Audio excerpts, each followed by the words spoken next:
Lecture 2, The Power of Purpose. 20 years ago, I was living a typical middle-class existence, and I was drowning in debt. Meanwhile, my best friend Paul led a bare-bones lifestyle that seemed absurd to me. He was 30 years old. He had a tiny apartment with few furnishings and even fewer decorations. His fridge was nearly empty too. I'd look inside and see maybe a carton of milk, a head of lettuce, and a bottle of ketchup. I used to make fun of Paul for his monk-like way of life. "How can you live like this?" I'd ask. "Where's all of your stuff?" He'd shrug. "I don't need a lot of stuff, JD. I'm happy with what I have. Besides, I'm saving my money for things that I really want." At the time, Paul lived in a small town in northwest Washington state. He got free rent in exchange for house-sitting the elderly homeowner. He also worked 2 full-time jobs and 1 part-time job. I thought he was nuts. "Why are you doing this to yourself?" I asked one day. "I have a plan," Paul said. When he had enough money, he was going to buy a one-way ticket to Thailand. From there, he would wander the world until his savings ran out. "Do you want to come with me?" he asked. Of course I did, but I couldn't. Paul had money in the bank. I had nothing. In fact, I owed money on my credit cards and my mortgage. I couldn't just pack up and leave. Looking back, I'm ashamed to say that I didn't make the connection between Paul's choices and his financial situation, and I didn't make the connection between my choices and my mounting debt. Eventually, Paul went on his trip. He sent me postcards from India and Israel, from France and Nepal. He was gone for 5 months. When he ran out of money, he came home. Then he repeated the process so that he could take an extended van trip across the United States, Canada, and Mexico. Years later, after he'd resumed what you and I would consider a normal life, I asked Paul how he had managed to make this happen. Where did he find the mental fortitude to work so hard for so long in order to go on these adventures? His answer has stuck with me for 2 decades. Paul taught me to have a plan so amazing, so glowing, that you're willing to walk bleary-eyed to work every morning to earn the money needed to achieve it. In future lessons, we'll dive into the numbers of financial independence. But before we do that, we need to lay a foundation. So, in this lesson, we'll focus on mindset. What attitudes can you develop to increase your likelihood of completing your journey to financial independence? How can you be like my friend Paul? How can you create a plan so amazing, so glowing, that you're willing to walk bleary-eyed to work every morning in order to achieve it? Let me be perfectly frank. We're about to dive into some psychology and philosophy. At times, you may be tempted to wonder, what does any of this have to do with money? Please have patience. Trust me. As I said, today is about laying a foundation. Stick with me, stay engaged, and by the end of the lesson, it will all come together, I promise. Let's start by getting a bit philosophical. The objects and events around us have an objective existence. They are what they are. But each of us experiences these objects and events in a different way. We give subjective meaning to objective realities. And from person to person, these subjective meanings aren't always the same. What do I mean? Well, let's say that you and I go to the movies. We watch the new James Bond film together. You're wrapped up in the story and the performances, having a great time. But I'm miserable. The CGI looks fake. The sound is way too loud. And don't the writers know anything about physics? I think the movie sucks. You and I share the same experience, yet we didn't. We filtered our shared objective reality through our individual subjective minds.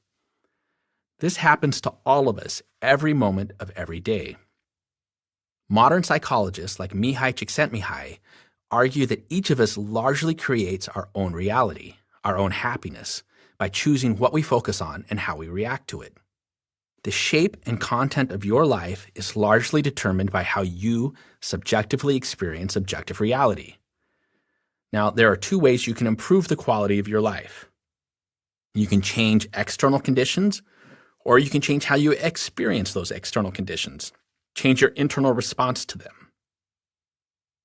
Sometimes the best way to improve things is to change the world around you. Imagine, for instance, that you're sitting on a park bench reading a book. You're happy except for one thing. It's a blazing hot summer day and you're soaked in sweat. An external condition is causing you discomfort. It's not possible to simply wish away the summer sun. You could try to mentally embrace the heat and the sweat, but we both know you'd still be miserable. To solve this problem, you'll need to change locations, to go somewhere cooler, to change the world around you. So yes, there are times when the best way to improve your life is to change the environment. But really, how often is that even possible? Usually, you have very little control over the outside world. My girlfriend is from California. She likes California weather. She's lived in Portland, Oregon now for more than a decade, and she still hates the gray skies and the rain. That is an external factor that she cannot control. If she wants to be happy here, she has to change how she responds to the dreary winters. She has to change her internal response to external conditions. Generally speaking, this is the most effective option. It's easier to make things better by changing ourselves than by trying to change the world around us. You can't change the government. You can't change how other people drive on the freeway, or how much college costs, or what other people think of you. You cannot change these things, but you can change how you respond to them, and that's always going to be more productive than tilting at windmills. Now, imagine that you're reading in the park and it's cool. Not cold, but cool. You could move indoors, but aside from the temperature, it's a lovely day. You want to stay outside, so you put on a jacket and maybe some gloves. You haven't actually changed your environment, but you've changed how you choose to react to it. Or maybe you're on a business trip and you've been booked in a cheap hotel. It's tough to sleep because people are coming and going at all hours. Again, you can't control this. You can't control your environment, but you can control how you experience it. You grab an eye mask and some earplugs so that you can rest comfortably despite the chaos. It's the same when you interact with people. Most of us recognize we have limited power over the physical world, but many still cling to the notion that we can change other people. Maybe we want to change how our romantic partner acts, or we don't like the way our in-laws eat, or we think our coworkers are lazy. If you're unhappy with another person, you have two options. You can try to change that person, or you can change how you relate to that person. Maybe you can persuade your father-in-law to eat with its mouth closed. Maybe you can convince your fellow employees to work harder, but maybe not. Here's the reality. You can't control other people. You can only control how you deal with them. So again, you can improve the quality of your life in one of two ways. You can change your environment, or you can change how you relate to that environment. Both strategies have their place, but more often than not, our ability to change the environment is limited. So, it's generally much more effective to change yourself than it is to try to change the world around you. Now, all of this philosophical stuff ties back to the invisible money scripts we learned about in Lesson 1. Those people, still trapped in the matrix, spend a lot of energy trying to reshape the world around them, trying to change the rules of the game. They're unwilling or unable to change themselves. As a result, life happens to them. But those who have swallowed the red pill have discovered they can largely determine their own destiny. Sure, they still have to play by the rules of the game, but they realize there are different ways to win. They create their own lives by rejecting societal defaults. As children, other people control our lives. We have to ask permission whenever we want to do anything. You need permission from your parents to leave the dinner table or to go outside and play. You need permission from your teacher to use the restroom. As adults, we are still conditioned to ask permission. You need permission from your boss to leave work early. You need permission from your spouse to grab drinks with your friend after work. You need permission from City Hall to build a shed in your yard. Because we're so accustomed to asking for permission, many people have developed an external locus of control. In psychology, this term, locus of control, refers to how people view the world around them and where they place responsibility for the things that happen in their lives. If you have an external locus of control, you believe that the quality of your life is largely determined by forces beyond your control, by your environment, by luck, or by fate. You believe that others are responsible for who you are and what you've become. But if you have an internal locus of control, you believe that the quality of your life is primarily determined by your own choices and actions. You believe that you are responsible for who you are and what you'll become. You probably have a friend who's constantly complaining about his lousy luck. Bad things always happen to him. The government's taking away his rights. He thinks everyone else is a jerk. The man is holding him down.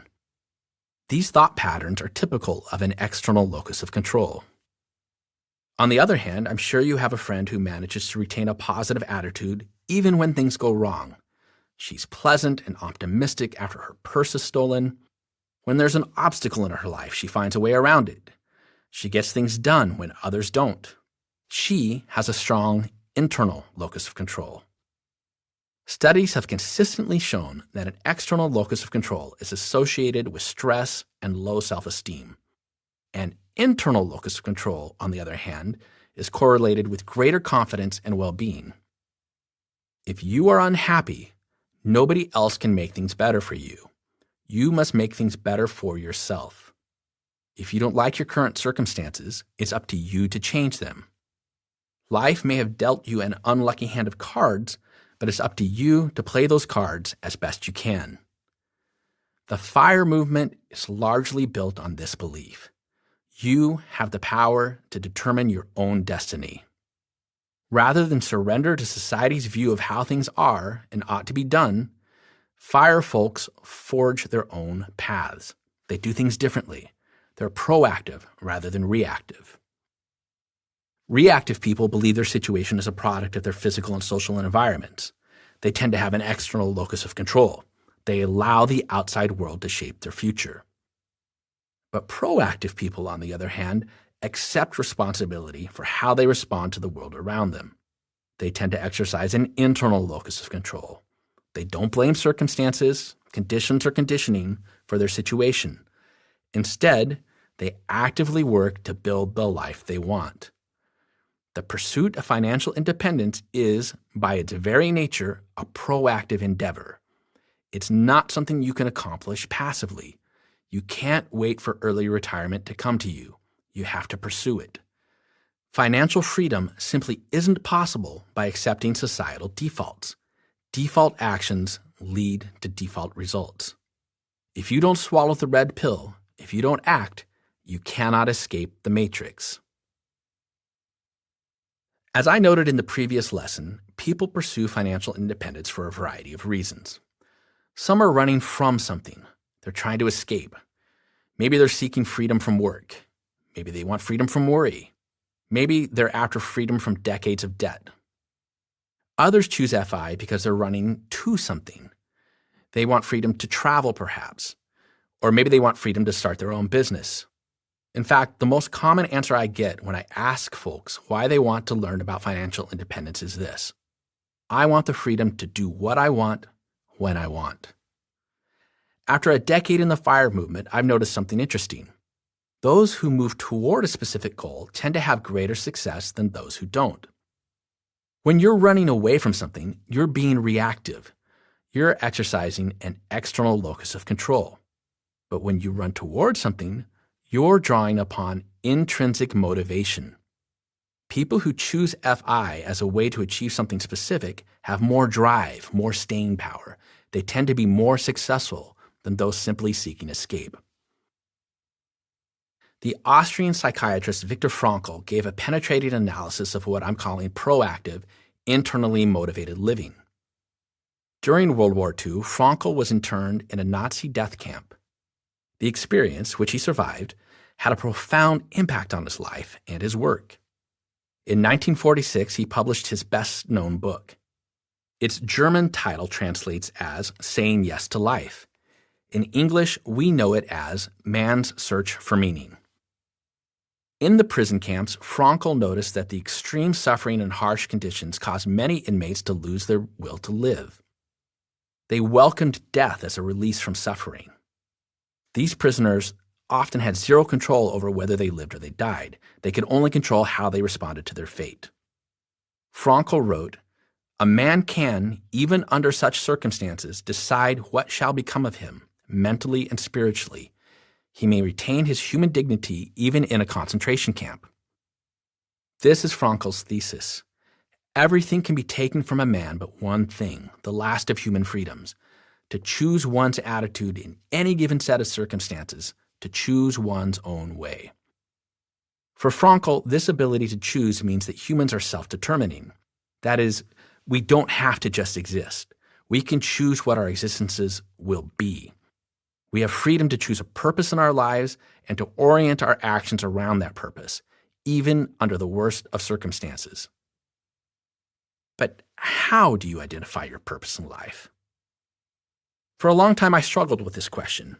I didn't know who I wanted to be or what I wanted to do. I've come to realize that it was this fact, that I was lost and aimless, my life lacked purpose. It was this fact that led me into debt when I was a young man. I had no greater goal, so what did it matter how I handled my money? With no larger purpose to direct me, spending on one thing was just as good as spending on any other. When it comes to the connection between our sense of purpose and the financial choices we make, I've learned a lot from a man named George Kinder. Kinder is a certified financial planner, but unlike most financial advisors, he isn't just concerned with the nuts and bolts of money. He likes to move beyond the numbers in an attempt to discover the goals and values of his clients. Kinder considers himself a life planner, not a financial planner. Without life planning, he says, traditional financial planning is like using a blunt instrument to accomplish a task that calls for a more precise tool. When he works with his clients, Kinder starts by asking them 3 questions. These questions are designed to lead clients deeper and deeper until they reveal their goals and values, the things that bring them meaning and purpose. I don't work with clients, but I do make regular speaking appearances at fire gatherings and conferences. Kinder's 3 questions have become an integral part of my presentation. So what I would like to do is share my version of these questions, and I want you to take the time to answer them, because in a few moments, I'm going to ask you to complete an important assignment that will expand upon your answers. You don't need to write anything down right now, but I encourage you to pause the audio after each question and to take a couple of minutes to contemplate your answer before resuming the lesson. Once more, there will be 3 questions in all. If you're ready, let's get started. First question. Imagine that you're financially secure. You have all of the money that you need to live comfortably for the rest of your life. If you were completely financially independent, what would you do? What would you change from the way you live today? Don't answer with what you think you should do or what others might think you should do. If money were no object, what would you do with your life?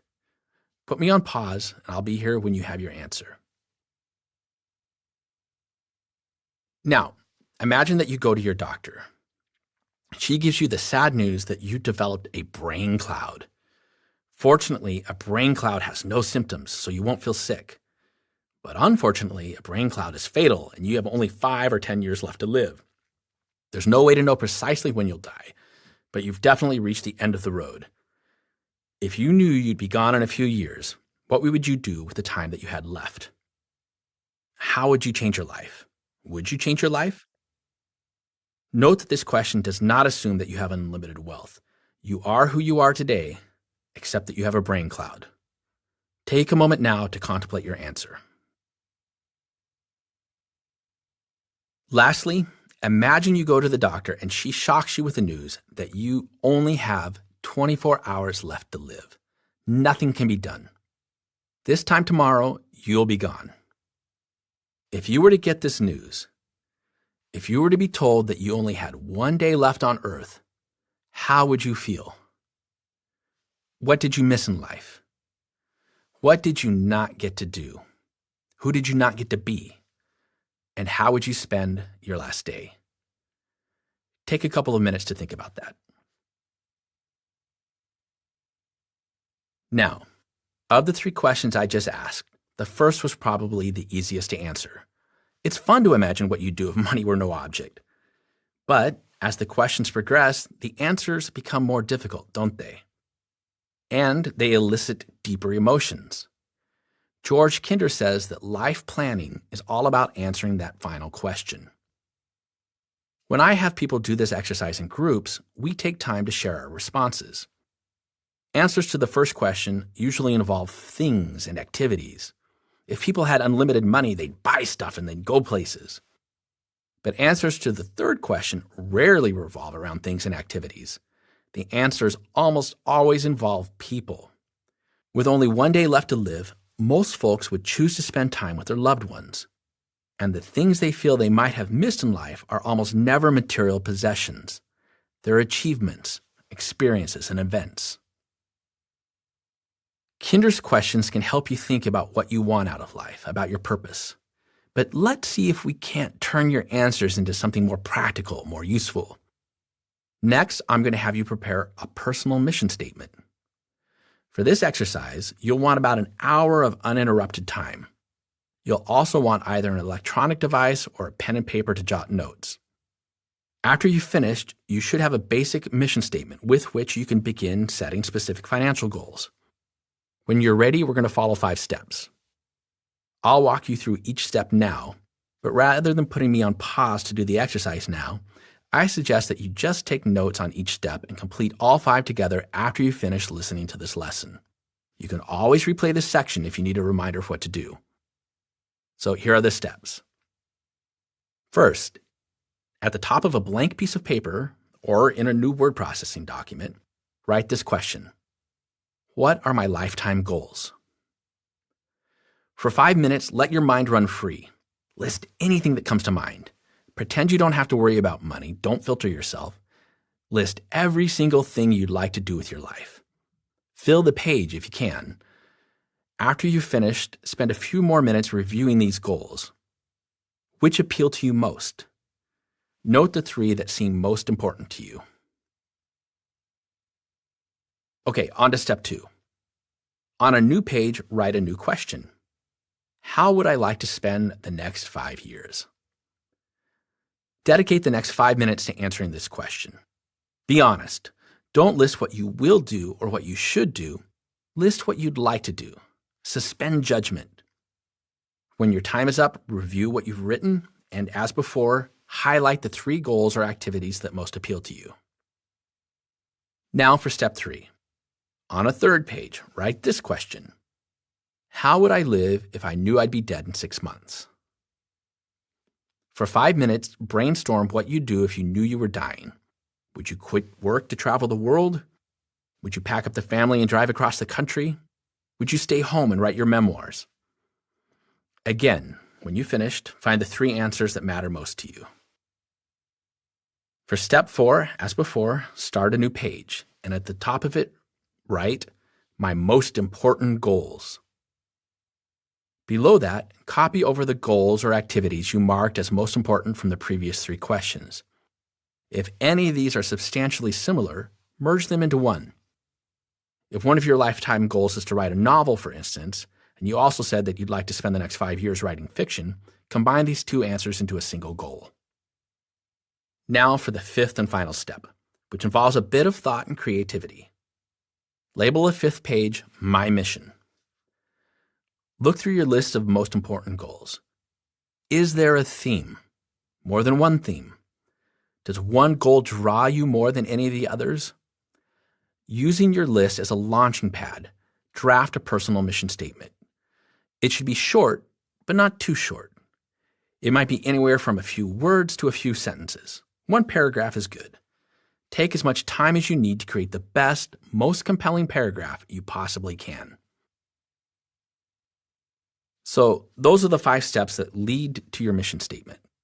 When you finish the exercise, I want you to set aside your mission statement and walk away. Go about the rest of your life for a week.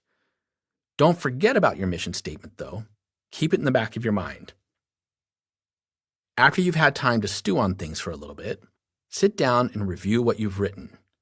How does your mission statement make you feel? Is it true to who you are and what you want to accomplish? Can you improve upon it? You want a mission statement that will keep you motivated through good times and bad. Then, when you're ready, take action. Now, you might be wondering, what does an actual personal mission statement sound like? That's a great question. Here's an example of my own mission statement, which I developed using this very exercise. I drafted it a decade ago, and I've used it to guide my decisions ever since. Now, it might not sound very exciting to you, but it keeps me driven and motivated. Here it is. I want to be the best person I can be, both mentally and physically. I want to sample all that the world has to offer by fostering new relationships, exploring new ideas, and daring to try new things. I want to use my skills and experience to improve the lives of others while also improving my own. That's it. That's my mission statement. Sound boring? Not to me. 10 years after I first wrote these words, I still set personal goals based on how well they are aligned with this mission statement. When I make decisions about where to live and what to do, this paragraph guides me. In fact, I agreed to write this course because it was perfectly aligned with my purpose. My mission statement shapes how I manage my money and my life. Yours should do the same for you. Sometimes when I have people do exercises like these, they're skeptical. What does any of this have to do with money, they ask. Well, this has everything to do with money. You see, as I'll stress several times in this course, money makes a lousy goal. Honestly, financial independence is a lousy goal too.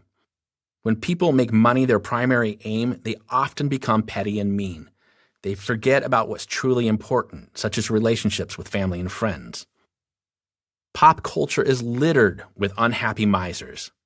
Think of Ebenezer Scrooge from A Christmas Carol, or Mr. Potter from It's a Wonderful Life, or Shylock from Shakespeare's The Merchant of Venice. This stereotype exists for a reason. The single-minded pursuit of money makes people miserable. So I'll say it again.